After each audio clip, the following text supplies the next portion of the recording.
Let's continue here on Radio Boss. We're joined by a young lady, as a matter of fact, Batwoman. Batwoman joined us on the program, but you've seen her in other series such as God Friended Me and The Family Business. She's also behind the camera, and we're going to talk more with her about that. She is Javicia Leslie, joins us here on Radio Boss. Javicia, welcome back to the program. Thank you for having me. Absolutely. Glad to have you back again. So let's start with Batwoman. Like the last time we spoke with you, it's been a couple of years ago. It was before Batwoman. You were doing so many things, and now you play the role of Batwoman. Tell us about that. What does that mean to you to play that role? This is season 3, as a matter of fact. Yeah. It's like a childhood dream come true, honestly. I think most actors, but especially me, because I love action and I love comic book movies and comic book television shows. I grew up watching them. My brother's 8 years older than me. So, anything he was doing, I wanted to do. So most children like me, it's a dream to play a superhero because we pretended to be superheroes when we were kids. So now that I get to pretend, be a superhero every day for work, it's a lot of fun. And sometimes I'm like, I look at every day as though, what if this is the only day I had it? And I try to live it out as much as I can when I'm doing it. And the first Black woman to play the role, I mean, that has to be special for you as well. Yeah, that's an honor as well. I mean, I'm Black all the time. So I don't know if I look at it like that. I look at it more like, this experience is going to allow it to make sense that anyone can play these superheroes and that it's not restricted to a specific gender or a specific race. So it's like, I didn't think I was going to get this role because in my mind, Batwoman couldn't be Black. So now if there's another role that comes out that has already been, that has in its history been cast only as a white person, and all of a sudden they're casting a new character. I mean, they're casting a character for television or film. A Black actor no longer has to think like that. They can say, well, you remember they did make Batwoman Black. You never know. Let me make sure I give it my all, So that's dope. Yeah. So I know it had to be extra motivation for you when the role presented itself, one, from wanting to be Batwoman, 2, from wanting to obviously represent. So with that, how did this come about? Like, did you have to audition for this? Did your agent call you about it? Did they want you for this? How did it come about? No, they didn't know me. It was an audition just like any other audition I've had.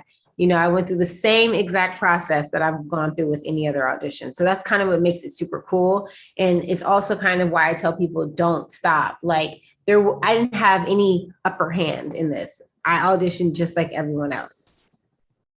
No question about it. So, I know the last time we talked, and I gotta ask you about this. Now, I know you're a Hampton grad, which is a great thing. HBCUs all day. And you're from the Washington area, PG County specifically. We'll talk more about that. I can't remember, did you choose Hampton over Howard? You had an opportunity to go to Howard. Was that, am I right about that? So the reason why I chose Hampton is because, my mom lives in Maryland and I knew she would just roll up anytime she felt like it. And so I needed there to be some type of situation where she had to call to tell me she was coming because she wasn't about to drive 3.5 hours not to know if I was going to be there or not. So that's actually the God honest truth. One of the main reasons why I chose, because it was between Howard and Hampton, but I chose Hampton because it was a little further away. And I wanted to have an experience that felt different than what experience I had growing up. Plus my god sister, Nicole, she was like, as far as where I was living at the time, her and my brother were the only 2 kids that I knew that were of college age. And she went to Hampton and I admired her. So I was like, oh, I want to go to Hampton when I grow up.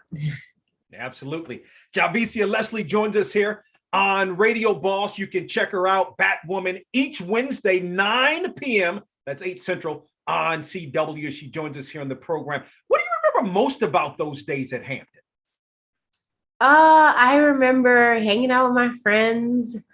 I remember walking, that's back when you used to wear heels to campus, walking around, campus trying to get from point A to B in heels. I don't know why we did that. I remember 12 to 2. That was like this time of the day where we'd have a DJ. Shout out to Tay James. We'd have our DJ come in there and pretty much party in the middle of the school day. I remember like the little parties that we would have. Okay, obviously I was a party kid. All I can remember is the fun part. Nothing wrong with that. I mean, but you graduated. I mean, that's the bottom line, though. I made it out. Yes. Yes. So, Hollywood Reporter says about you, says next big thing. Los Angeles Magazine says Hollywood's new A-list, or one of Hollywood's new A-list stars. What does that mean to you? I think it's a journey.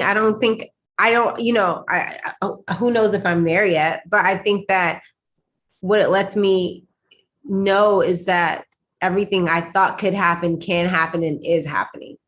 And so it's kind of like a reminder to just keep going. Like even Batwoman, as amazing as Batwoman is, this is only the beginning.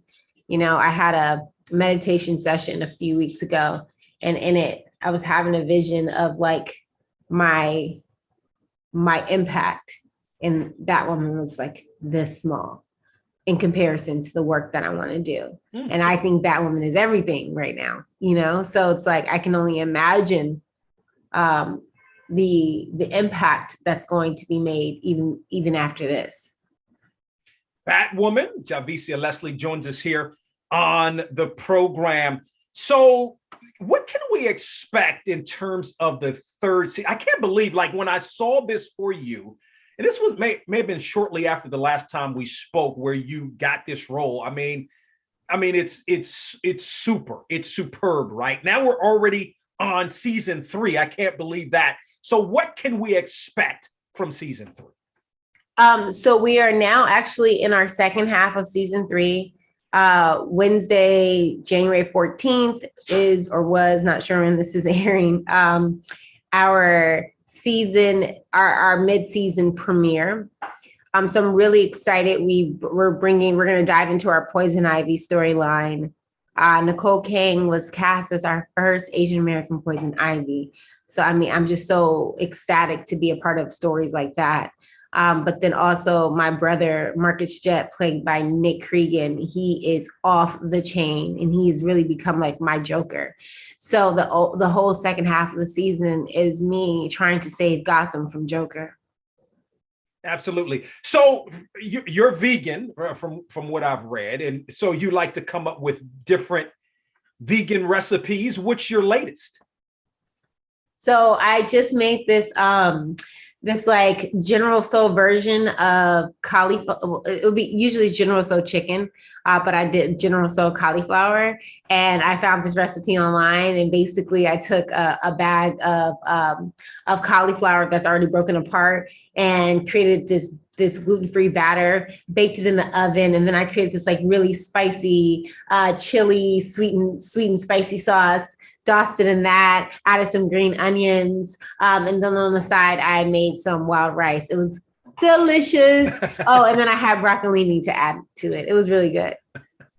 That is awesome. Again, a couple of more thoughts for Javicia Leslie, who joins us here on Radio Boss. Remember, Batwoman, 9 p.m., that's 8 Central, each Wednesday on the CW network. Growing up, we're from Washington, I know in talking with you, Upper Marlboro and Largo, I'm originally from Hyattsville, grew up in Silver Spring also. But what do you remember most about the area as we call it, and growing up in Washington, specifically Prince George's County? What I remember most and what impacts me the most is the Black greatness. And I didn't understand that it wasn't everywhere. So when I moved to LA and our race was constantly being used as like a deciding factor for things, not just roles, for jobs, for how people treated you, for how people talked to you, for everyone looking to fill their quota. race was such a thing. It has been such a topic. So growing up in Peachey County, where we are literally the predominant race, you know, when I went to high school, I can count on my fingers how many other races were in my school. And I saw Black senators and Black congressmen and Black congresswomen and, you know, Black business owners, and everyone was Black. So just seeing that, it allows me to know our greatness, that I don't know if everyone that doesn't come from a city like that truly understands. I don't even understand how it's a question, but I can sense in others the lack of that understanding, that a Black city like or a Black county like Prince George's County can exist. And I remember going to my friends' homes and they had 5-6 bedroom houses and 2-car garages and just so much land, like Black people, you know, and the dad worked for the government and, you know, or for the transportation department, like just things like that, like just Black excellence. That's what I'm used to. So what coming from a city does like that does for me is it gives me the understanding that anything is possible, and that just, you know, my race doesn't dictate, or my race doesn't limit my ability and my scope, like how a lot of cities try to make us feel it does. Very well said. Maya said something very similar. Of course, Maya is from the area too, said something very similar to what you said in terms of Black excellence and being from the Washington area, and specifically Prince George's County. She actually taught me tap. She probably doesn't remember this. When I was like in 5th or 6th grade, I went to the studio called Pizzazz Studio, and she taught there. Wow. Yeah. That's really cool. So you all haven't connected since then? We've never, yeah. And I mean, I was a kid and she was Maya, but she wasn't the Maya that we all know, you know? So right. 2 kids, really. Oh, wow. That is really, really cool. So other projects, like I know you're behind the camera also a little bit. You've done a couple of things I'd like for you to share with us, but share those, and then also what may be next for you. Yeah, so I did, I had a short recently that I directed called Black Excellence. And it's made its way, it made it into the Pan-African Film Festival. And then also in the DC Film Festival, we won Best Short. So it's really exciting to have that and to see that doing really well. And I look forward to directing some more things. I didn't realize directing was going to be such a passion of mine until I started it. And so I am on the list of actors that will be able to direct Batwoman next season. And so I'm excited to direct an episode of Batwoman. But yeah, I think that my passion is the industry altogether. And I want to be able to create content on different levels as a writer, as a director, as an actor, as a producer. I don't think there are any limits. Is your current director, it's interesting you mentioned that, because you'll in essence sort of be directing yourself. Yeah. If you do this, right? Is your current directors, is that person, are they like hard on you? I think everyone just wants to get the job done. I don't know if anyone's necessarily hard on someone, because we're all a team, you know? And so it's just like a director's job is to just bring out the best performance in the actor. As far as their job with the actor is just to bring out their best performance in the actor. It's not necessarily to be hard on us. They're not our teachers. We're teammates. But I do, as far as directing myself, I remember the first time I ever saw an actor direct themselves. I was doing a show called God Friended Me, and Joe Morton plays my dad, and Joe Morton was also directing the episode. And we had a scene together and we're talking, and he goes, and cut, like while he's talking to me. And I'm like, whoa, this is so cool. Like you just called cut on yourself. And then he went behind and looked at the monitors and looked at his performance. And if he liked it, we moved on. If he didn't, he went back and changed something, or he would have the camera change something. So me seeing that, I knew it was possible. I know it's going to be a little bit trickier for me as a lead directing an episode. So hopefully the writers will give me a little bit of relief in whatever episode I direct. Yeah. And then tell us a little bit about the Chandler Foundation. So the Chandler Foundation, I created it because I love where I'm from, but I will tell you this, like, there were times where we were lacking in equipment or books and things like that. And so I felt like it was important to find a way to create more opportunity in like at a children's age level for them to be able to try things to see what they like. So it started with me collecting all of these athletic equipment, like all of this athletic equipment, footballs, basketballs, jump ropes, tennis balls, tennis rackets, all kinds of equipment. And I went to local schools, and at the time I was living in Los Angeles, but I went to local schools in LA, donating the equipment to the schools that couldn't afford to have that kind of equipment. And then I was just like, oh, this is so much fun. I want to do more.